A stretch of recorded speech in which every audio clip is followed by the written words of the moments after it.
Assalamualaikum warahmatullahi wabarakatuh. Lur, alhamdulillah saya hari ini sowan ke Majenang di kediaman salah satu hijrawan kita. Alhamdulillah saya lagi bertemu dengan mantan wakil Imam daerah Cilacap Barat yang bernama Pak Sulaiman Rosidi.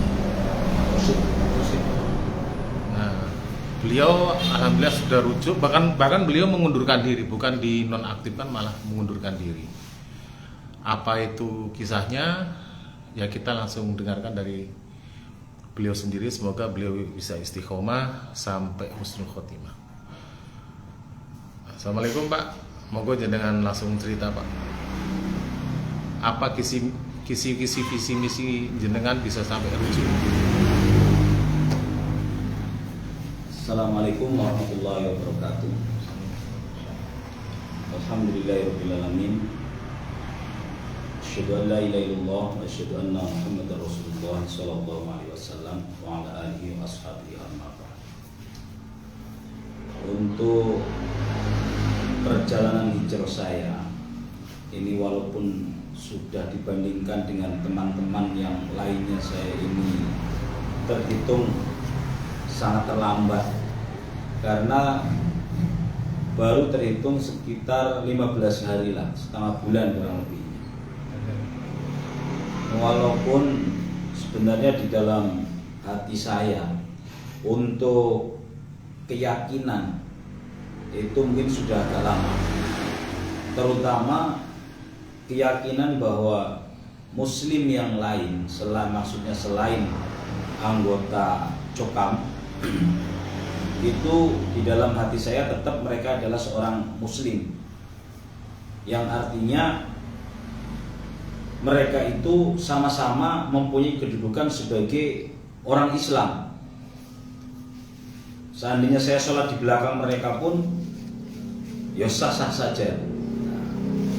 Kebetulan perkembangan di sini dengan adanya poin-poin pemagaran di dalam Islam Jamaah atau di dalam Cokam itu ada 30 poin, ditambah lagi 11 poin lagi. Lah itu semakin meyakinkan saya bahwa orang-orang yang punya keyakinan yang berbeda itu ternyata sudah di luar pagar. Karena hal ini kebetulan saya didatangi oleh Pak Kiai daerah bersama wakilnya, sehingga saya sampaikan tentang keyakinan saya ini, bahwa saya itu sudah berada di luar pagar. Seandainya, saya sampaikan juga, seandainya memang Bapak di keimaman itu bisa menerima keyakinan ini, ya tidak masalah. Maksudnya saya itu jadi orang Cokam itu. Tapi karena ini jelas-jelas kalau di dalam pemagaran itu yang sudah di luar pagar harus keluar, yang masih di dalam pagar itu tidak boleh keluar. Akhirnya saya menyatakan bahwa saya meletakkan semua dapukan dan keluar dari Cokam. Setelah menyatakan keluar itu, lah kemudian ternyata setelah keluar dari Cokam, saya pikir saya itu temennya siapa gitu ya. Oh, ternyata setelah keluar dari Cokam ternyata banyak penyambutan dari baik dari ormas Islam yang lain ataupun dari mantan Cokam sendiri. Ternyata saudara komunitas ya. Jadi semakin memantapkan diri saya bahwa saudara-saudara Islam yang di luar Islam Jamaah itu pun ternyata mereka mempunyai kepedulian yang baik, mempunyai persaudaraan atau ukhuwah yang baik, malah justru ukhuwah Islamiyah berjalan. Tapi walaupun demikian, untuk pengurusan di dalam Cokam pun saya sampaikan bahwa keluarnya saya dari kepengurusan dan keberadaan saya di luar pagar itu, ini supaya tetap terjalin komunikasi yang baik. Dan untuk di Cilacap Barat ini, jadi teman-teman yang masih berada di dalam, yang punya keyakinan yang sudah sebenarnya berbeda, mereka sudah tidak mau takfiri. Ini sebenarnya sudah banyak gitu. Tapi karena berbagai alasan mereka masih tetap mempertahankan di dalam. Itu pun bagi saya tidak mengapa, karena memang untuk bisa hijrah itu perlu proses. Lah, dengan saya pamitan, ternyata dari komunikasi dengan orang-orang Cokam, terutama dengan pengurus-pengurus Cokam yang ada itu, mengharapkan dari sana pun mengharapkan untuk tetap ada komunikasi, dan dari saya pun ya tetap berkomunikasi, karena masih ada, setelah kan pertama ada ukhuwah Islamiyah, ada ukhuwah watoniyah, pol-polnya misalkan ukhuwah basyariyah, sesama manusia. Ini supaya tetap terjaga dan terjalin, dan alhamdulillah itu tetap terjaga dan terjalin. Jadi untuk sampai sekarang itu memang mungkin untuk teman-teman hijrah yang lebih dulu itu, mungkin orang-orang yang hijrah itu mengalami cobaan-cobaan yang sangat berat gitu ya. Ada yang dipersekusi, ada yang rumah tangganya dipisahkan. Tapi kalau untuk kali ini alhamdulillah saya itu sampai saat ini tidak ada masalah, dan komunikasi tetap berjalan gitu ya. Terus keluarga saya juga semuanya alhamdulillah mengikuti semua. Artinya keyakinannya sudah sama, bahwa yang dipermasalahkan oleh saya nomor satu adalah tentang keyakinan bahwa di luar jamaah sesuai dengan dalil yang dipakai di dalam jamaah, dalilnya memang ada, tapi memang pemahamannya yang berbeda. Jadi al jamaatu rahmah wal firqatu adzabah. Jadi jamaah surga, di luar jamaah berarti firqah itu adalah neraka. Ini yang sangat mendasari itu. Terus menganggap muslim di luar jamaah itu nilainya itu tidak muslim. Ini dibuktikan. Nah, ini juga saya titip kepada para tim faraid di dalam Cokam gitu ya. Ini supaya berhati-hati sekali, karena pembagian yang ada di dalam Cokam tentang waris itu ternyata berdasarkan ijtihad imam. Jadi yang di luar Cokam itu tidak dimasukkan ke dalam pembagian faraid. Nah ini kan padahal ayatnya itu sangat jelas dan sanksinya pun sangat mengerikan. Wa may ya'sillaha wa rasulahu wa yata'adda hududahu yudkhilhu nar, itu kan kaitannya itu gandengannya di dalam ayat-ayat waris. Nah ini untuk tim faraid, sekali lagi Anda itu bisa terancam dengan ayat ini, karena membagi waris tidak sesuai dengan Quran hadis, tetapi lebih sesuai dengan ijtihad keimaman. Dan juga pada para pengurus-pengurus di dalam jamaah Islam jamaah ini, kalau pemahamannya masih murni, artinya masih menganggap orang di luar jamaah itu nilainya itu tidak Islam, walaupun sudah menetapi rukun Islam, atau kalau dikatakan kemarin di dalam makalah caikan al-Islam, kalau rukun Islam itu adalah hanya sebutan saja, tapi yang jelas al-Islam sesuai pertanyaan malaikat Jibril kepada Rasulullah, mal Islam? Al-Islamu antasyhadu an la ilaha illallah wa anna Muhammadar Rasulullah wa iqamis shalah wa ita'iz zakah wa shaum Ramadan wa tuhijjul baita man istata'a ilaihi sabilan. Itu kan orang dikatakan Islam apabila kelima hal ini sudah berada di dalam dirinya orang itu. Nah ini kalau sudah menetapi Islam terus dianggap tidak Islam karena berdasarkan dalil la islama illa bijamaah, itu sangat keliru, karena tidak mungkin antara perkataan Umar bin Khattab dengan Rasulullah itu kontradiksi. Ini nggak mungkin, gitu ya, nggak mungkin, karena salah pemahaman di dalam Cokam. Ini para pengurus-pengurus juga supaya segera menyadari tentang hal ini. Terus yang keduanya, kalau sudah tahu dan sudah menyadari dan di dalam dirinya itu yakin bahwa dirinya sudah keliru, maka jangan sampai memperkuat ijtihad ini, gitu ya, karena sebagaimana sabda Rasulullah, mar'a munkarun falyughayyir fa biyadi, fa illam yastati fa bilisani, fa illam yastati fa biqalbi. Kalau sampai memperkuat kan jelas berada di dalamnya. Nah, kalau bisa memang langsung dicegah dengan tangannya atau lisannya, atau setidak-tidaknya mengingkari dengan hatinya. Jangan sampai memperkuat ijtihad yang kontradiksi, yang tidak sesuai dengan Al-Quran dan Al-Hadis. Mungkin ini dulu untuk kisah perjalanan hijrah saya, yaitu permasalahan utamanya karena memang saya tidak bisa menerima untuk menganggap muslim di luar jamaah itu adalah tidak Islam. Gitu ya. Mungkin itu saya cukupkan sekian. Jadi saya ada Pak pesan-pesan untuk para hijrawan yang baru saja keluar ataupun yang masih bunglon di dalam, pesan-pesan jenengan apa Pak? Untuk hijrawan yang baru keluar, yang pertama adalah kita niatkan dulu yang lurus. Artinya niat hijrahnya itu supaya lurus. Jadi supaya tidak ada kekecewaan. Karena kalau niat hijrahnya itu karena emosi, ya jelas nggak jadi. Artinya karena benci dengan orang-orang yang berada di dalam Islam jamaah, di dalam cokam. Karena benci itu, ya tidak jadi hijrahnya.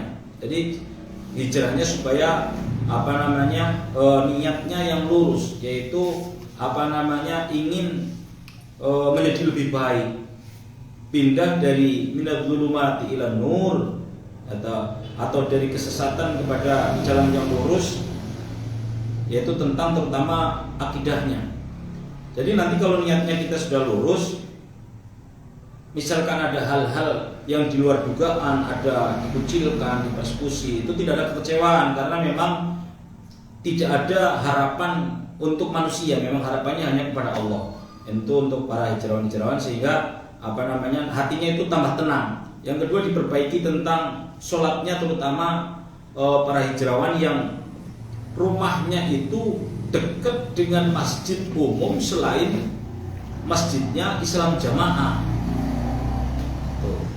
Lah, ini supaya dimengerti bahwa adzannya mereka itu adalah panggilan Allah yang diwakilkan kepada muadzin, undangan dari Allah yang diwakilkan kepada muadzin, sehingga kewajiban kita untuk mendatangi ya tetap menjadi sebuah kewajiban yang harus kita tunaikan. Karena selama ini kebetulan rumah saya itu aslinya itu di belakang rumah saya itu ada masjid yang besar, masjid jami, tapi bukan masjidnya Islam jamaah. Jadi panggilan adzan mereka ya tidak saya hiraukan selama ini, gitu. Bahkan anak-anak saya pun nggak boleh sholat di sana. Gitu. Tapi setelah sekarang hijrah, ya panggilan adzan itu betul-betul saya anggap sebagai panggilan Allah yang diwakilkan kepada muadzin, sehingga mendatanginya adalah sebuah kewajiban yang selama ini tidak dianggap panggilan mereka. Terus untuk para saudara-saudara yang masih berada di dalam Islam jamaah tetapi hatinya itu sudah diyakini tentang kebenaran-kebenaran bahwa Islam di luar Islam jamaah itu betul-betul Islam, betul-betul bisa masuk surga kalau memang mereka beramalnya itu sesuai dengan yang Allah kehendaki. Allah ingin memasukkan ke dalam surga, itu kan memang haknya Allah. Jadi kalau imamnya cokam kan nggak punya surga, yang punya surga kan ya Allah. Jadi karena alasan tidak beat kepada imamnya cokam terus tidak bisa masuk surga, itu adalah alasan yang saya kira sama sekali tidak ada dalilnya. Bahkan bisa dikatakan sebagai sebuah kondisi yang sesat kalau punya pengertian yang seperti itu. Lah, untuk para pengulun-pengulun, kalau memang ada misi untuk amar ma'ruf, atau mungkin karena ada halangan-halangan, ada udzur yang sangat berat karena sehingga tidak bisa keluar. Nah ini untuk berada di dalam harus punya alasan yang jelas. Yang jelas jangan sampai para bunglon-bunglon yang ada di dalam itu, apalagi yang berada di dalam kepengurusan, gitu ya, itu terus memperkuat ijtihad yang sudah tahu bahwa ijtihad itu adalah keliru, salah. Kalau berdasarkan Al-Quran dan Hadis itu keliru, terus tetap didukung. Nah ini saya kira resikonya itu betul-betul nanti akan dipertanyakan di hadapan Allah. Mungkin begitu untuk teman-teman yang masih ada di dalam, silakan kalau punya alasan yang kuat gitu ya. Mungkin itu dulu Pak ya. Oke, Ada pesan-pesan yang lain mungkin ada Pak untuk teman-teman yang masih bertahan, entah ingin membenahi dari dalam atau karena kondisi ekonomi mereka masih bergantung dengan cukam, atau yang mertuanya masih cukam, atau yang istrinya masih cukam, atau yang suami masih cukam, karena dia terhimpit kondisi seperti itu, gimana Pak? Nah ini memang ada rasa takut kadang-kadang bagi orang-orang tertentu untuk keluar dari cokam, apalagi kalau fasilitas hidupnya itu memang istilahnya ada ketergantungan dari cokam ya. Ini sangat dimaklumi ketika orang itu punya rasa khawatir seperti itu. Tapi kalau saya secara secara ekonomi memang mandiri. Jadi untuk ketergantungan seperti itu alhamdulillah tidak ada, dan juga tidak ada kekhawatiran untuk itu. Kalau saya sendiri yang saya khawatirkan ketika saya hijrah yaitu ketika putusnya tali silaturahim dengan keluarga saya. Tapi setelah saya pikir-pikir, karena kondisi sekarang itu hijrah saya kira sudah merupakan hal yang biasa. Karena begitu dahsyatnya gelombang hijrah yang ada, terus peran medsos yang begitu besar di dalam menyebarkan tentang ilmu-ilmu yang hak ini, orang itu sudah mulai bisa menerima untuk ternyata kebebasan untuk memilih suatu keyakinan itu memang betul-betul dilindungi oleh negara. Jadi kalau ditakut-takuti itu nggak usah takut, sebenarnya kita takutnya ya kalau bisa itu lebih kuat kepada Allah. Terus ada slogan-slogan atau bahasa-bahasa, misalkan nanti kalau keluar dari cokam itu hidupnya deblek gitu ya. Lah itu saya kira sudah basi gitu ya. Kalau yang seperti itu nggak sama sekali nggak perlu ditakutkan. Kalau memang orang yang hidup di dalam jamaah itu ada bahasa kalau pengen jadi wong sugih meluwo Islam jamaah, itu nggak ada dalilnya. Kalau memang seperti itu harusnya orang-orang cokam itu kaya semua, dan orang-orang yang kafir-kafir itu misalkan kayak orang-orang komunis gitu ya, orang-orang yang sama sekali tidak yakin dengan Allah harusnya miskin semua. Tapi yang terjadi tidak seperti itu. Itu yang namanya jodoh, umur, rezeki itu kan memang sudah tertulis di Lauhul Mahfuz 50.000 tahun sebelum Allah menciptakan langit dan bumi. Keyakinan tentang qadar itu memang harus kita kuatkan. Jadi kalau mau keluar saja kalau menurut saya. Tapi kalau mau di dalam ya silakan dipertimbangkan manfaat dan madaratnya. Karena orang mempunyai perhitungan masing-masing. Yang penting keyakinan tentang keyakinan yang bertentangan dengan Al-Quran dan Al-Hadis ya betul-betul ditinggalkan. Kalau para pengurus ya supaya cuci tangan lah, supaya nanti tidak memperberat hisaban di hadapan Allah. Nah ini jenengan kan sebagai saksi hidup Pak. Mungkin di sini ada para pejabat di MUI pusat supaya bisa mendengar langsung. Bahkan di Facebook ini mungkin bisa tolong diformat lah kepada petinggi-petinggi majelis ulama yang mengatakan Islam jamaah itu sekarang sudah berparadigma baru. Apakah betul Pak masih sudah paradigma baru Pak? Kalau Islam jamaah itu sifatnya itu tetap ya. Walaupun dengan nama ormas apapun Pak. Walaupun dengan nama ormas apapun, karena ajaran yang di dalamnya itu memang ajaran yang dikembangkan oleh Bapak NH gitu ya. Itu tetap ajarannya, karena memang nasihat di dalam pun supaya ditetapi sampai tutup pol ajal patinya masing-masing, dan tidak akan berubah ajaran itu kalau versi nasihat yang apa adanya itu seperti itu. Jadi kalau ini mau dibungkus dikemas dengan apapun, isinya itu tetap itu. Jadi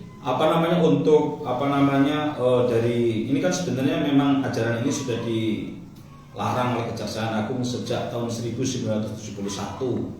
Nah itu ajaran itu tetap Pak ya. Walaupun kemasannya berganti itu tetap untuk dalamnya itu tetap itu. Jadi ini yang dipermasalahkan itu, walaupun kemasannya berganti apapun, ajarannya itu tetap seperti itu. Terus untuk ormas-ormas Islam yang lainnya itu supaya mengerti bahwa Islam jamaah itu ajarannya tetap seperti itu. Walaupun kemasannya terus di dalam membangun komunikasi itu lebih baik, tapi keyakinannya tetap tidak berubah. Jadi berarti bukan paradigma baru, Pak ya? Kalau Islam jamaah tidak berparadigma baru, berarti para dusta baru, Pak ya? Bisa dikatakan seperti itu mungkin gitu. Ya, para dusta baru.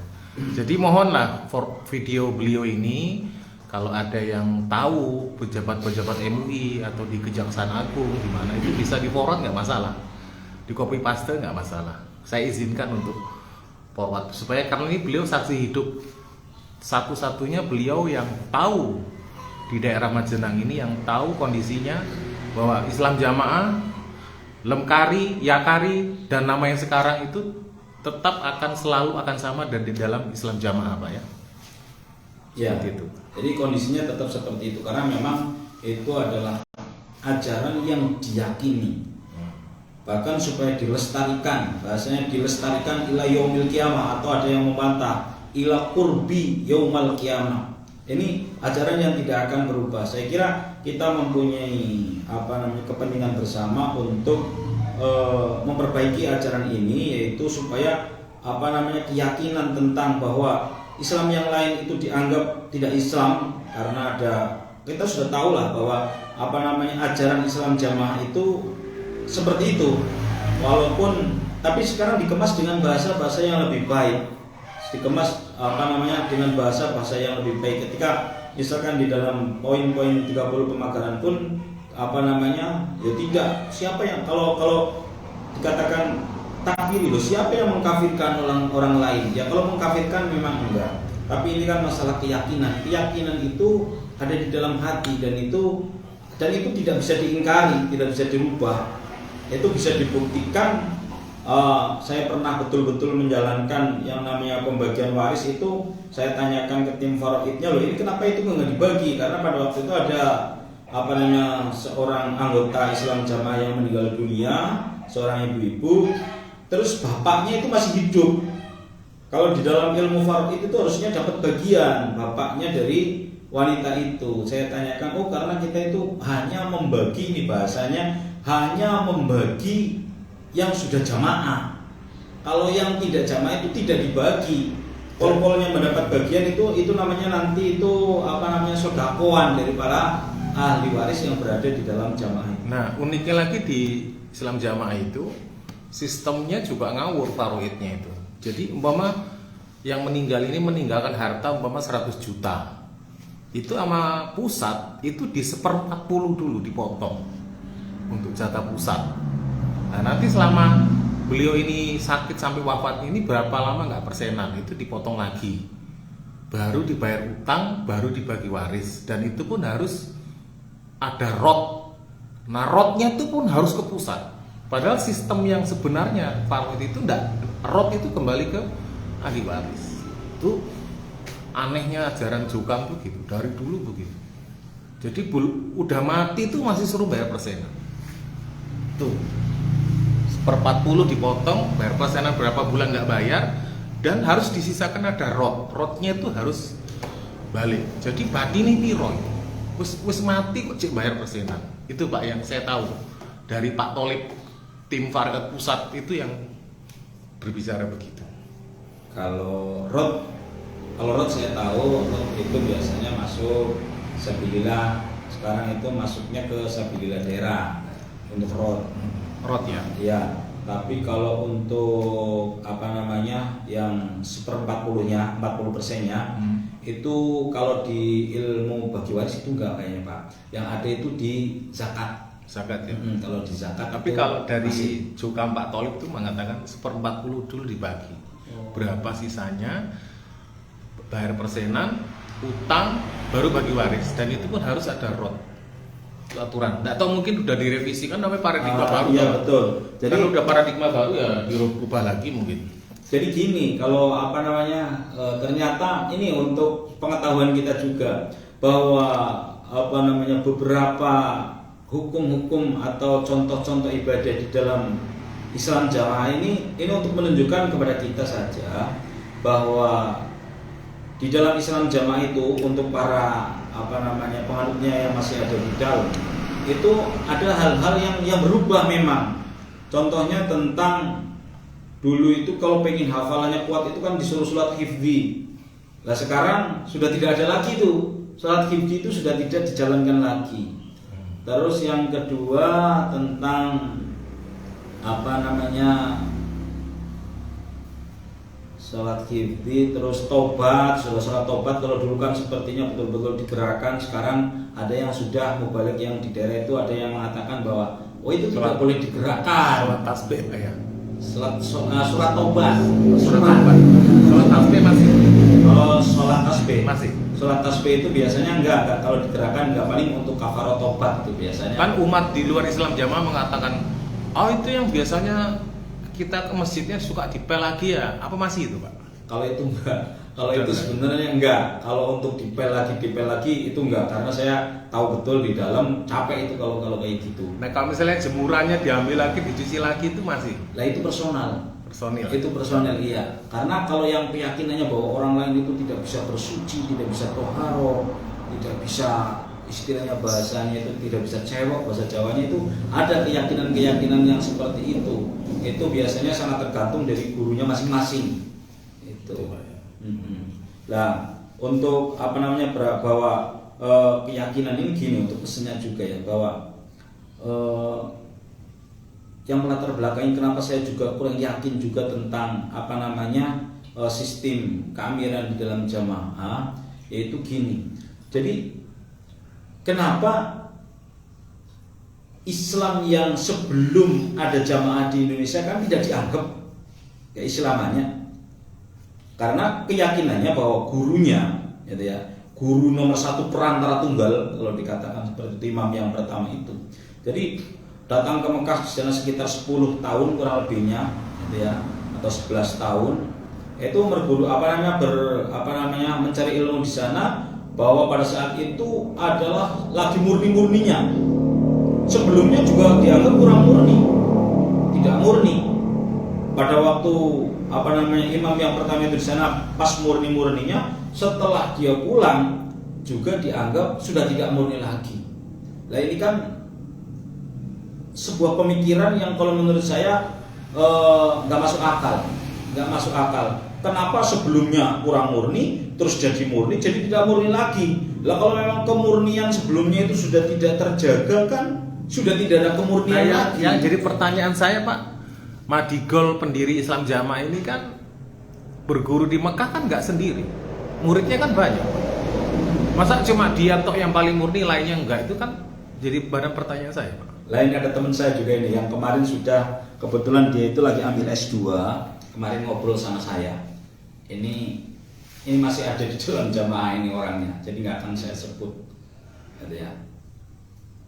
Jadi dia mengadakan penyelidikan secara secara ilmiah, bahwa dari ada sekitar 50 atau 55 sekitar itu kurang lebihnya orang yang muridnya gurunya pendiri Islam Jamaah itu. Ternyata nama daripada gurunya Islam Jamaah itu tidak tercantum di situ. Tidak tercantum di dalam daftar murid yang yang termasuk masyhur gitu. Jadi tidak tercantum gitu ya. Jadi ketika ini juga sudah, itu dia yang mengadakan penyelidikan secara ilmiah, karena dia saya percaya dia karena memang dia secara akademisi itu memenuhi syarat lah untuk mengadakan seperti itu. Terus referensinya juga cukup lengkap kayak gitu. Nah, yang S2 itu apa yang dia buat bertahan gitu Pak? Dia taat sama orang tuanya. Oh, karena takut dijauhi keluarganya. Ya, karena memang ada kesepakatan di dalam keluarga tersebut kayak gitu. Jadi saya ada komunikasi dengan saya. Ya memang berbeda-beda Pak ya. Ada yang masih bertahan karena takut, ada yang bertahan karena maisanya masih di dalam jokam, ada yang tinggalnya masih sama jokam, ya semua itu berbeda-beda dan kita maklumi Pak. Betul. Nggak bisa kita menyalahkan harusnya nggak bisa, semua beda-beda Pak. Ya, betul. Ya termasuk saya juga ke dalam saudara-saudara yang masih berada di dalam Islam jamaah itu, saya juga tidak mempermasalahkan mereka. Sama, misalkan saya itu harus makmum di belakang mereka juga tidak masalah, jadi karena saya anggap mereka sesama orang Islam. Walaupun mungkin anggapan mereka kepada saya entah apa gitu ya, kalau sesuai dengan nasihatnya sih mungkin nasihat dari keimaman mereka bahwa orang yang sudah keluar dari jamaah kan bahasanya itu khorijun, keluar gitu ya, keluar, bisa dikatakan murtad juga gitu ya, bisa dikatakan murtad. Tapi kalau bagi saya mereka tetap saudara muslim, saudara yang Islam, dan ini lahir batin, artinya saya menganggap mereka tetap Islam gitu ya. Anggapan mereka kepada saya apa terserah mereka, karena mereka mempunyai jalur ilmu yang kalau menurut saya jalur ilmu yang berbeda gitu ya, untuk tentang pembatal Islam, karena memang mereka punya standar yang berbeda. Mungkin ada lagi Pak? Kayaknya cukup Pak, mungkin Pak. Cukup Ya. Ya. Mungkin hanya di situ dulu, nanti mungkin ada berjumpa di lain waktu. Subhanakallah bihamdika asyhadu an la ilaha illa anta astaghfiruka wa atubu ilaik. Assalamualaikum warahmatullahi wabarakatuh. Waalaikumsalam warahmatullahi wabarakatuh.